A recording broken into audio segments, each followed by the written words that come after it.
Action dal vostro Morissan, buongiorno a tutti. Allora, parliamo dello spinotto, ogni tanto si stacca e l'audio non è mai un granché. Vediamo un po', tutto a posto, eccoci qua. Quindi dunque, innanzitutto salutiamo tutti ragazzi, agli iscritti, siamo quasi a 50.000 e il gruppo Facebook sta andando verso i 10.000. Mille grazie a tutti voi per il vostro supporto ragazzi. Ribadisco l'obiettivo di Morissan è quello di farvi aprire la mente, farvi pensare, accendere il cervello, farvi pensare. Non devo condizionare nessuno, io non sono nessuno, sono come voi, allo stesso livello, quindi il mio obiettivo è solo quello di farvi pensare.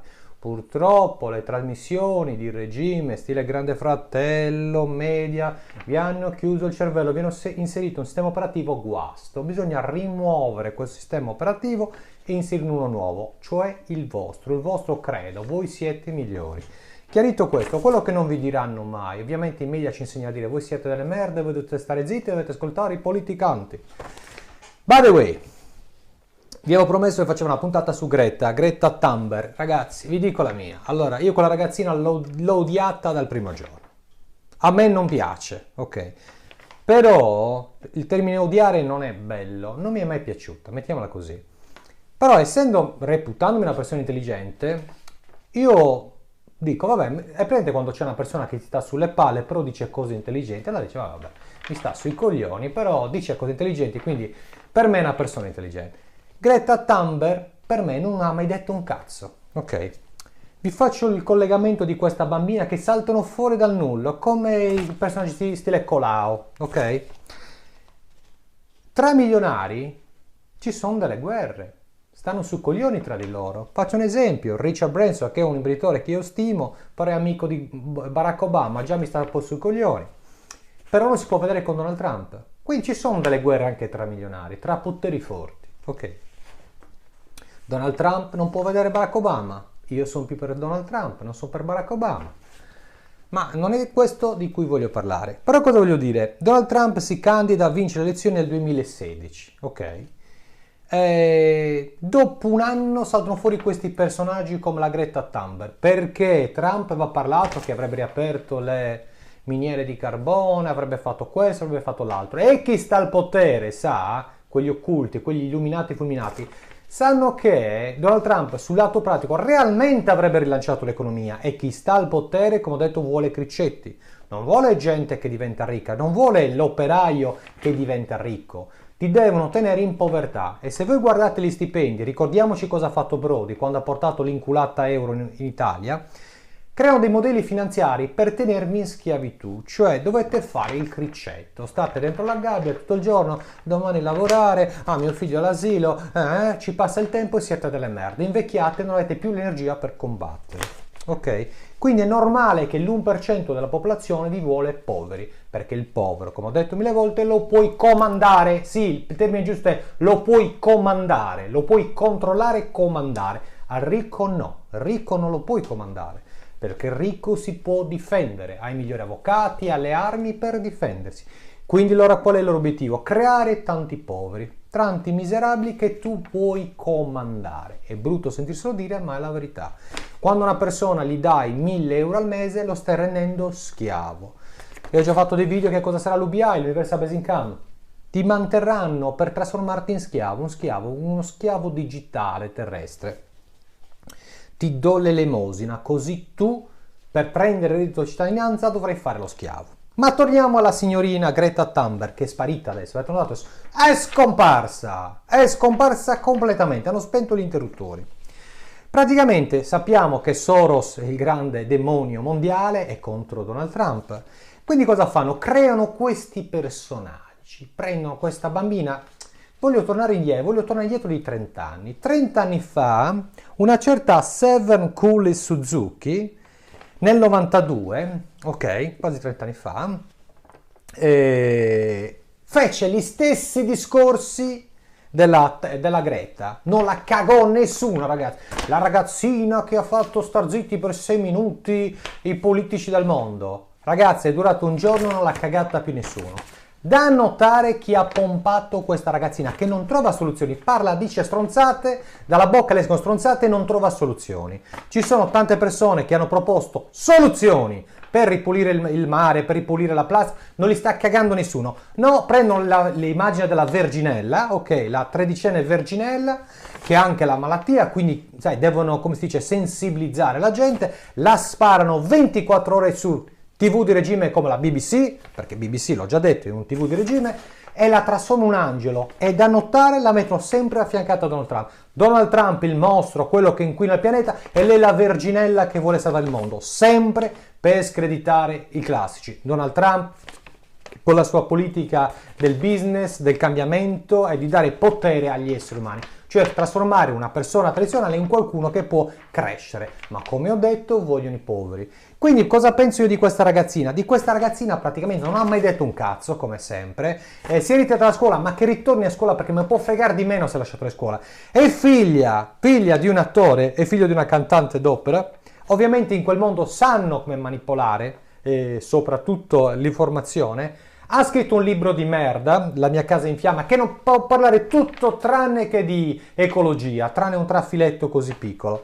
Quindi è normale, a parer mio, che questa ragazzina pescata dal nulla è un personaggio costruito e i media sanno come costruirlo. I media ti possono prendere, mi ricordo Barack Obama, un uomo saltato fuori dal nulla, l'hanno trasformato in Dio, il Salvatore, un guerrafondaio, guardate le guerre che c'erano nel periodo in cui c'era lui, il premio della pace. Però BBC 24 ore su 24... Barack Obama è un dio, Donald Trump è una merda. Questi sono dati alla mano, guardatevi le puntate degli ultimi anni della BBC, come descrivono Donald Trump e come descrivono Barack Obama. Sono loro che gestiscono le persone, decidono quale persone tirare su e quale persone buttare giù. E le vediamo dagli attacchi. Io l'ho già detto, prepariamoci perché adesso fanno tante puntate per buttare giù tutte quelle persone che danno informazione. Quindi Greta Thunberg per me è la classica ragazzina, lei non c'entra niente, poverina, lei è una bambina, è stata presa, manipolata, i genitori sono dei grandi businessmen, ok?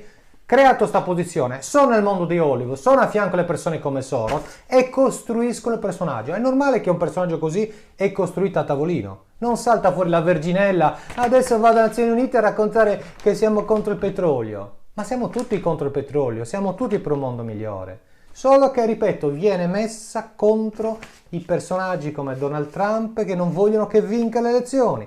Da notare che in America, dopo 30 anni, l'economia stava salendo in verticale. No, a un certo punto deve ricandidarsi, facciamo crollare Donald Trump, roviniamo l'immagine di Donald Trump.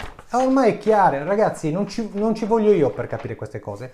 Però insieme a questo video voglio mettere un video di un grande studioso, Carlo Rubbia, ok, che spiegò appunto il suo punto di vista per quanto riguarda i cambiamenti climatici, che dice che ci sono sempre stati e non è il parere di Morrison che è un coglione che non è nessuno, ma il parere di uno scienziato. Quindi dopo questo mio video metterò uno spezzone di Carlo Rubbia, ascoltatelo con attenzione e non crediamo alle stronzate di questi personaggi presi dal nulla, ribadisco, vengono sempre presi dal nulla e poi diventano famosi tutta una volta.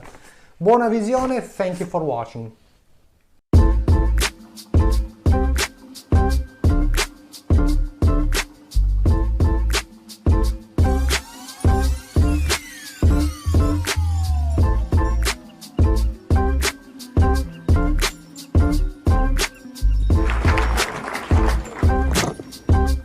Hello, I'm Severin Suzuki speaking for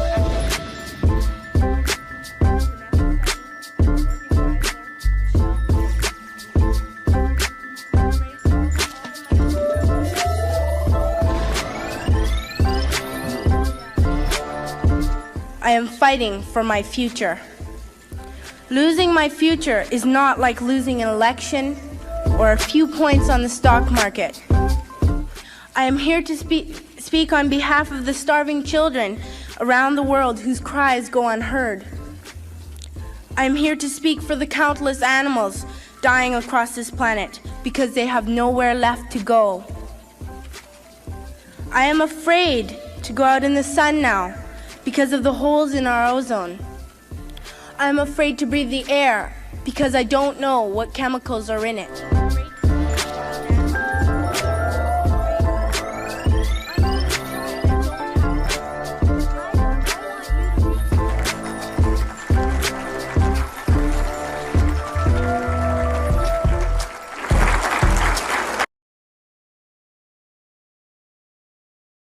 Dunque io anzitutto vorrei dire che mi trovo un po' così fuori posto qui perché io sono una persona che ha lavorato almeno un quarto di secolo sulla questione dell'energia nei vari aspetti e così via, quindi conosco le cose con grande chiarezza. Vorrei dire alcuni concetti rapidamente anche perché i tempi sono brevi.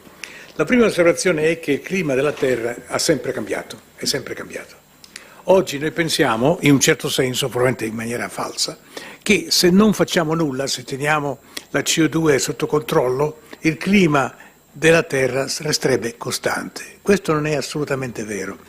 Vorrei ricordare che durante il periodo dell'ultimo milione di anni la Terra era dominata da periodi di glaciazione in cui la temperatura era meno di 10 gradi, tranne brevissimi periodi in cui c'è stata la temperatura che è quella di oggi. L'ultimo è stato 10.000 anni fa, che ha cominciato il cambiamento climatico che conosciamo con l'agricoltura, con lo sviluppo, eccetera, eccetera, che è la base di tutta la nostra civilizzazione di oggi. Ora, negli ultimi 2000 anni, ad esempio, la temperatura della Terra è cambiata profondamente. Ai tempi dei Romani, ad esempio, Annibale è venuto con gli elefanti a attraversare le Alpi per venire in Italia. Oggi non ci potrebbe venire, perché oggi la temperatura della Terra è inferiore a quella che era ai tempi dei Romani, da 1,5 gradi di temperatura, e quindi oggi gli elefanti non avrebbero potuto attraversare questa zona dove sono passati inizialmente. C'è stato il periodo del Medioevo dove c'è stata una piccola glaciazione, intorno all'anno 1000 c'è stato un aumento di temperatura simile a quello dei tempi dei Romani. Ricordiamo che ai tempi dei Romani la temperatura è 1,5 gradi più alto di quella che è oggi. E poi c'è stata una glaciazione durante il periodo del 1500-1600, con i famosi fenomeni che sono successi soprattutto nel nord, dove i vichinghi e altre cose di questo genere hanno avuto dei enormi problemi di sopravvivenza a causa di questa mini glaciazione che si è sviluppata con cambiamenti di temperatura sostanziali.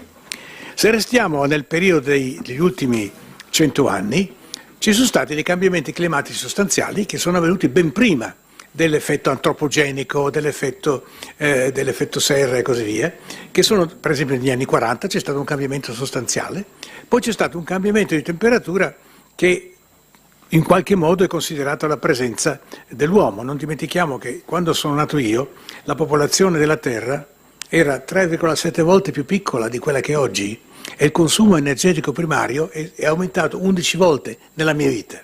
Quindi è una cosa impressionante, una cosa esplosiva, che però ha avuto degli effetti molto strani e molto contraddittori per quanto riguarda il comportamento del pianeta.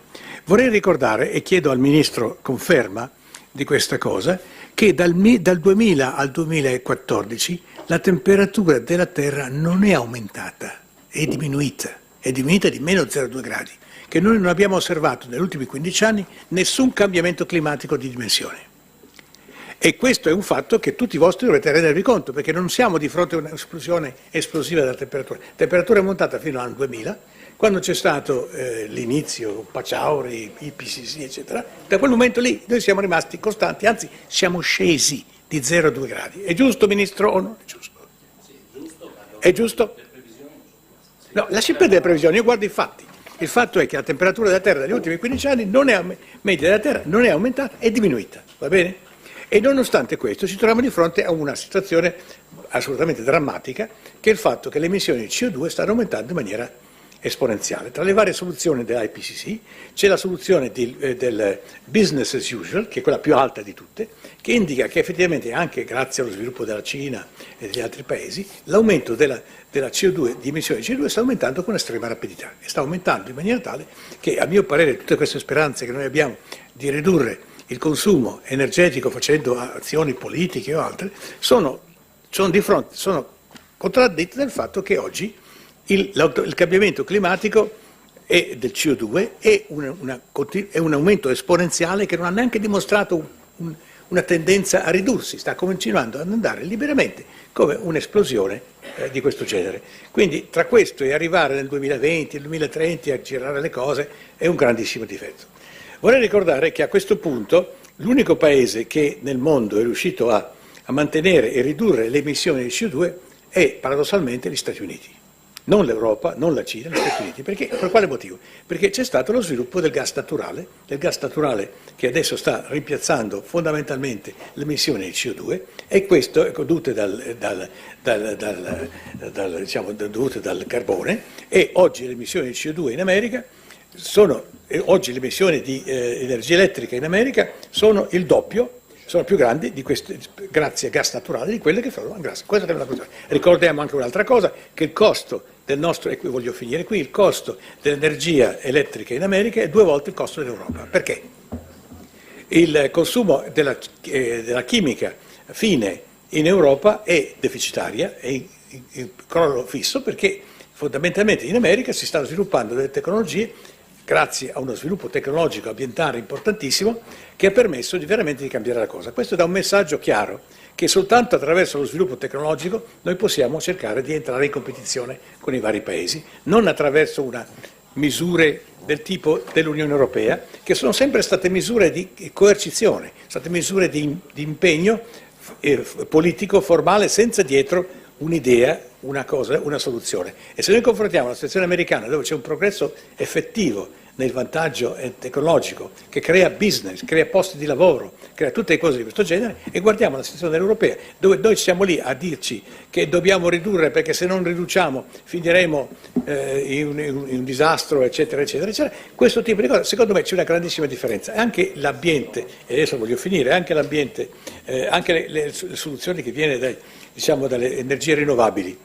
Con oggi gli sviluppi tecnologici nel campo del gas naturale, l'energia rinnovabile si trova in una situazione estremamente difficile, perché oggi il gas naturale in America è 1/5 del costo del gas naturale in Europa, e il costo dell'energia rinnovabile in Europa è superiore a quello del gas naturale. Quindi dobbiamo renderci conto che la soluzione tecnologica può essere di qualunque genere, tutto dipende da quello che vogliamo fare. Vorrei aggiungere un'altra cosa. Io sto portando avanti un programma che a mio parere potrebbe essere studiato con molta più attenzione anche dal nostro Paese, che è quello di prendere il gas naturale e di emettere il gas naturale senza emissione di CO2. Il gas naturale è fatto da CH4, cioè 4 idrogeni e un carbone. È possibile trasformare questo gas naturale spontaneamente in black carbon, che è grafite, e l'idrogeno, e questa grafite, essendo un materiale solido, non rappresenta produzione di CO2. Quindi è possibile oggi utilizzare il gas naturale, di cui ci sono risorse assolutamente incredibili, non tanto il shale gas, che a mio parere è una soluzione discutibile, ma soprattutto quelli che si chiamano i clatrati. Vorrei chiedere quanti di voi, signori onorevoli, sapete cos'è un clatrato? C'è qualcuno che lo sa? È questo il problema. Quindi è questo che voglio sottolineare come problema. È un problema molto serio. Cosa dire? Poniamoci. Quindi a mio parere, lasciatemi finire, così concludo e basta. Quindi il mio parere personale è che attraverso l'innovazione tecnologica e attraverso lo sviluppo di idee nuove si può portare avanti il programma. Il problema è quello di bloccare le CO2 emission, si possono fare utilizzando il gas naturale senza emissioni di CO2. E noi abbiamo degli esperimenti che stiamo facendo che dimostrano che effettivamente la cosa si può fare. Perché non c'è nessuno che se ne occupa? Signor Ministro, questo mi piacerebbe saperlo. Grazie senatore Rubbia, do la parola finale al Presidente della Commissione Ambiente Marinello e poi il Ministro. E poi chiudiamo a 4:35. Scusate, ho parlato 10 minuti. Ma... Bravissimo. Anzi, saggio così. No,